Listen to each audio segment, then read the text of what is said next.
Mesdames et messieurs, bonjour. Aujourd'hui, nous recevons une femme aux multiples casquettes. Elle est professionnelle du commerce et du marketing. Elle est entrepreneur, présidente fondatrice de la fondation Cœur de Chèque et elle est engagée en faveur des femmes vulnérables. Elle ajoute aujourd'hui une nouvelle corde à son arc avec la publication de son premier ouvrage, Le jour où j'ai choisi d'être moi. Elle, c'est qui? Eh bien, vous allez le découvrir et c'est tout de suite.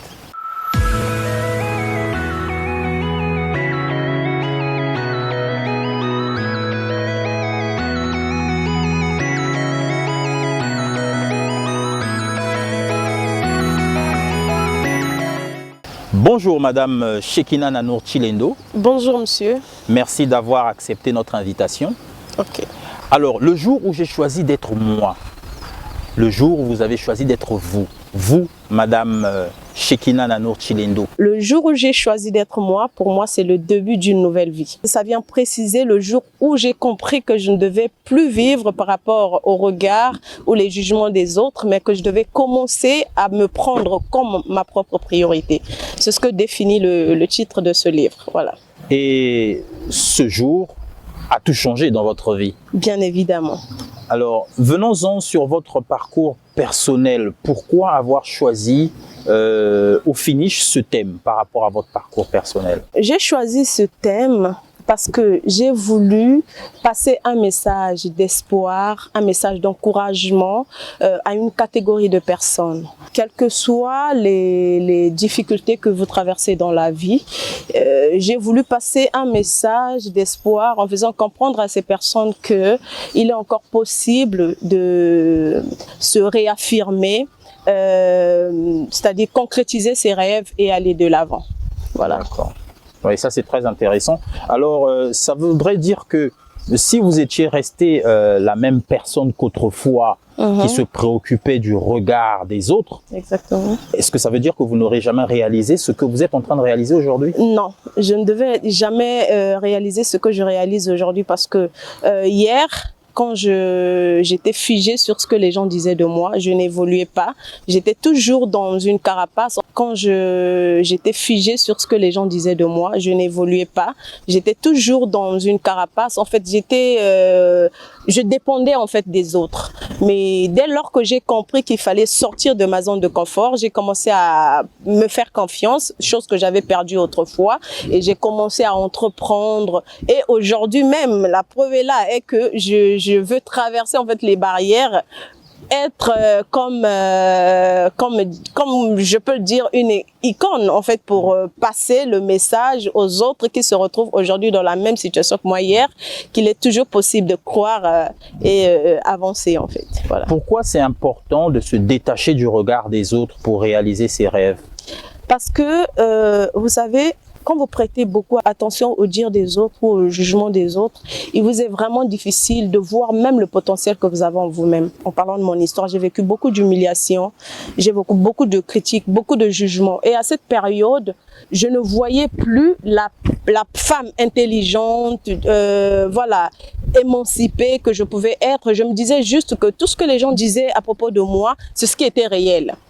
Quand on me disait par exemple que tu n'es pas belle, tout de suite je me disais mais pourquoi je dois me faire belle alors qu'on me dit tous les jours que j'écoute ça de mes oreilles d'ailleurs, je ne suis pas belle, donc pourquoi je dois me faire belle alors que même si je me fais belle aujourd'hui, personne ne me dira que je suis réellement belle. Pourquoi je dois entreprendre alors que tous les jours on me dit que je ne suis pas intelligente, je ne peux rien faire. Mais moi je veux conseiller aux personnes de ne jamais rester figées à ça parce que toutes les personnes de fois qui nous jugent, qui nous qualifient, qui nous humilient, voient en nous le potentiel et ils savent que si on donne le meilleur de nous, on peut aller au-delà de nos frontières. Donc voilà pourquoi ces personnes sont là, généralement pour nous démoraliser, nous rendre toujours petits et pour ne pas avancer. Voilà. Quel a été le déclic pour vous? Quelle est cette difficulté ou cette humiliation de trop que vous vous êtes dit, non, là, je choisis d'être moi? Voilà, j'ai vécu déjà avec des parents séparés depuis mon enfance.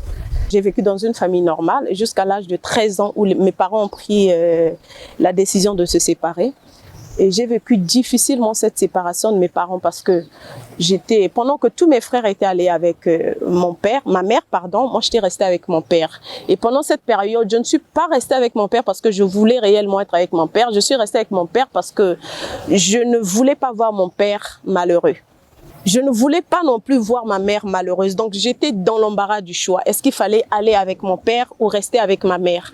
Mais vu que tout le monde était du côté de ma mère, je suis restée avec mon père. Et j'ai vécu cette période vraiment difficilement parce que j'avais un manque affectif. J'attendais l'amour de ma mère, l'affection de ma mère que je ne voyais pas. Du côté de mon père, j'attendais pareil, mais je ne voyais pas parce que mon père était tout le temps dehors, était tout le temps dans des voyages et j'étais obligée de rester avec des familles, des voisinages. Et quand j'ai atteint l'âge majeur, je me suis dit qu'il fallait peut-être que je me jette dans les bras d'un homme. Comme je voyais déjà dans mon entourage les filles de mon âge avec des petits copains, je me disais peut-être que si je me jette entre les mains d'un homme, je pouvais retrouver l'affection ou l'amour que j'attendais de mes parents, que je n'arrivais pas à trouver d'ailleurs.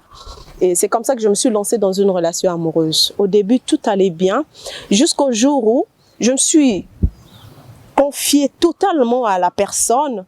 Et un jour, je me rends compte que cette personne profitait de ma faiblesse, donc de mon histoire, pour me rappeler tout le temps que je ne méritais pas la personne. Et c'était tout le temps des critiques. Je me suis confiée à 100%, mais malgré ça, je voyais que la personne m'humiliait tout le temps. Et moi, dans ma tête, comme je ne voulais pas revivre l'histoire que j'ai vécue chez mes parents, je me disais, il faut peut-être que je supporte, c'est-à-dire que je force les choses en étant avec la personne pour ne plus revivre l'histoire, la séparation de mes parents. Voilà comment je suis restée attachée à cette personne. Tant bien même que les signes montraient que la personne n'était pas au moi. Et du côté de la personne cherchait par des voies et moyens des signes pour se débarrasser de moi, mais la personne n'en trouvait toujours pas. Et tellement que en fait, c'était en trop. Je suis quand même un jour arrivée à avoir un enfant, un premier enfant avec la personne, jusqu'à avoir un deuxième enfant. Ça ne marchait toujours pas. Et tellement que je vivais ça en trop, je me suis dit, bon, il faudrait que ça s'arrête. Le jour où j'ai décidé que ça s'arrête, je me suis posé les questions, mais pourquoi je vis toujours par rapport au regard des autres? Pourquoi je dois toujours prendre en compte ce que les gens disent de moi? Pourquoi je dois toujours forcer les gens à m'aimer alors que je peux m'aimer moi-même en premier?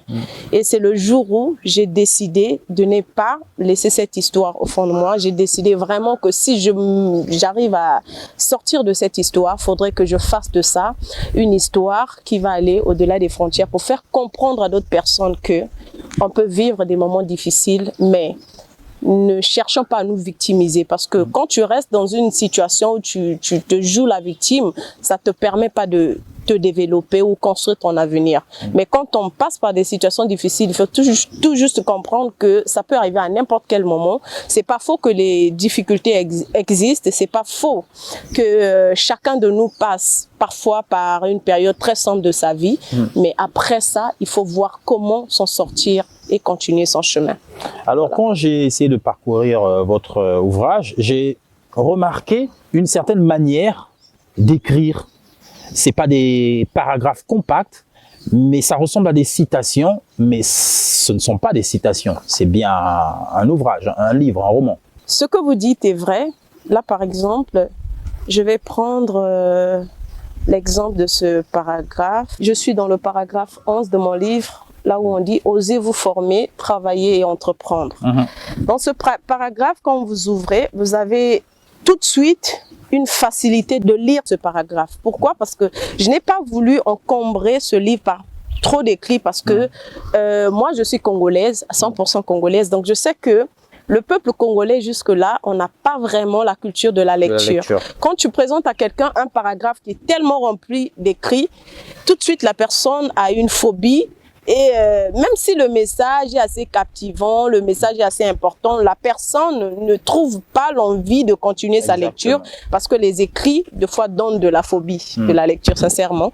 D'où j'ai pensé à ce qu'il fallait modérer les choses, faire des petits paragraphes permettant à n'importe qui, même quand tu es fatigué, tu peux ouvrir un paragraphe, tu as tout de suite Voilà. C'est-à-dire une citation, une idée globale, voilà, du contenu du livre. Merci. Alors, où trouver le livre? Actuellement, nous sommes dans les pourparlers avec beaucoup de librairies dans la ville de Pointe-Noire, tout comme à Brazzaville. Donc, je pense que après, en mi-juillet, nous aurons déjà plusieurs points de vente. Mais en ce moment, nous travaillons déjà avec la librairie Lud Madi, qui est juste au centre-ville, vers Charlemagne Primaire. Okay. Donc, pour ceux qui veulent trouver le livre, ils peuvent même me contacter s'il y a possibilité de mettre mon numéro de téléphone ou se rapprocher de cette librairie-là pour trouver le livre. Alors, parlons entrepreneuriat. Votre engagement social à travers la Fondation Cœur de Chèque occupe une place importante. Alors, ce livre est-il aussi une manière de prolonger cet engagement en inspirant d'autres personnes? La fondation Cœur de Chèque, en parlant de cette fondation-là, déjà c'est une fondation qui est née tout juste après mon vécu. D'accord. Vous allez voir que mon livre a un attrait avec ce que je fais avec la fondation. Ok. Ici, je l'ai écrit parce que je veux que ça reste, mais avec la fondation, je fais la pratique de ce que j'ai écrit ici. Cette fondation, j'ai opté la créer officieusement en 2016 et officiellement en 2022. C'est une fondation qui vient en aide aux enfants qui ont quasiment la même histoire que moi. Je combats avec certaines familles, avec le peu de moyens ou encore le peu d'expérience de la vie que je peux avoir, parce qu'on a forcément des gens autour de nous aussi qui nous aident.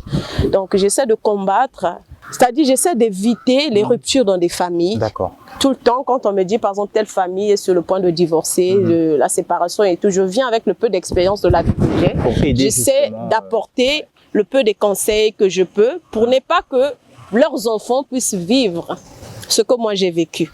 Si la famille me fait savoir qu'au niveau où nous sommes, il faudrait forcément que nous puissions nous séparer. Là, je laisse tomber, je me dis, bon, la séparation n'est pas toujours mauvaise, mais j'essaie de les orienter. S'ils se séparaient, comment il fallait des deux côtés, il faut traiter leurs enfants des deux côtés. Pour éviter que chocs, ces enfants-là puissent avoir des chocs comme moi, émotionnels comme moi, je les ai eus. Donc c'est ça. Et à part ça, je viens aussi en aide aux jeunes femmes qui se retrouvent dans des situations précaires, pour éviter que ces femmes puissent se donner facilement aux hommes, pour ne pas avoir des relations non préméditées, voilà. Et aussi venir en aide à tous les enfants qui vivent actuellement avec des parents séparés, parce que c'est pas toujours facile quand les parents se séparent.